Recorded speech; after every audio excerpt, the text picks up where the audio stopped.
You got no choice but to continue to print money in order to be able to just provide basic services. This episode is brought to you by Shrubs.me. Is going to be a topic, right? Too much national debt for everybody. When you're spending 40% of your tax revenue on debt payments, it's like 110. when And that 110 wasn't even the first place. Toronto wasn't even first. Vancouver was 112 yeah, on this thing. that's is bullshit. that's the income for qualifying for the mortgage.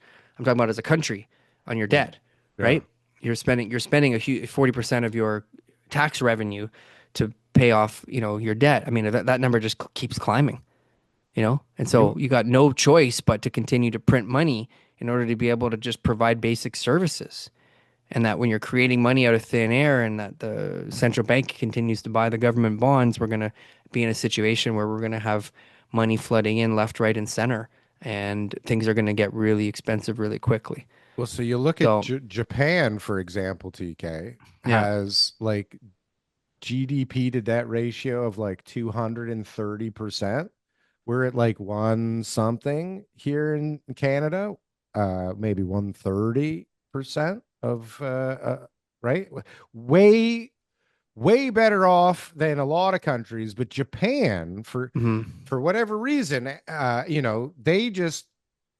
they had, I guess they aged out debt to GDP ratio. Debt to GDP ratio. So, they aged out. They got their manufacturing base disappeared. They got Detroited. Okay. Japan got Detroited, right? And the only thing that they could do to keep up a lifestyle for all these old people, right, that weren't working and producing jack shit anymore was to just keep interest rates super low and I guess pump the real estate market. And what happened is everybody in the earth borrowed that dollar because it was so cheap, right, to borrow it and invested it everywhere else around the world. And now they started raising interest rates because they just can't keep them low anymore because inflation is spiraling out of control because the rest of the world, finally, inflation is like spiraling out of control. And so now that's going to apparently have some crazy ripple effects on the whole world when that whole trade unravels. But it's not even just going to be something that's going to be like, all right, we're euchred. That's it. Everybody start from the beginning. What's going to happen when people are going to continue to print? More printing. It's just going to be continuously printing. When we already started quantitative easing, when the US will start their quantitative easing next year, right? When you've got all the other countries in the world suffering from the same crippling debt. Well, so this is my point, though. Hold on a sec. You have no choice. But so you take Japan, who, it's a tiny little island. They manufactured a bunch of tech like back in the 80s and 90s.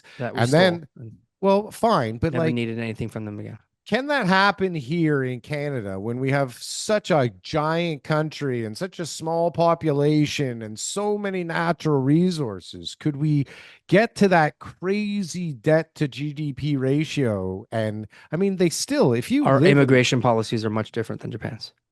Okay. They're like what's that? Homogenous or like one like they don't let anybody in? One race type of country, right? Because of their culture. They're bigots. Where we're just kind of like, well, we're gonna immigrate our way out of this one again, boys. Right. So they fill in the blank. They should bring in the immigrants. How come they didn't do that? They just thought. It's a cultural thing. So the culture decided it's better to. They're racist as hell. That's what their problems are. Racist. They're more racist than they are worried about their own economy. We're going down as a bunch of racists. Right. And so in Canada, we're like anything but racist. We're like anti-racist. We're like, if you don't immigrate a bunch of people to your country, then you're a racist. So are we going to burn harder and faster than Japan? No.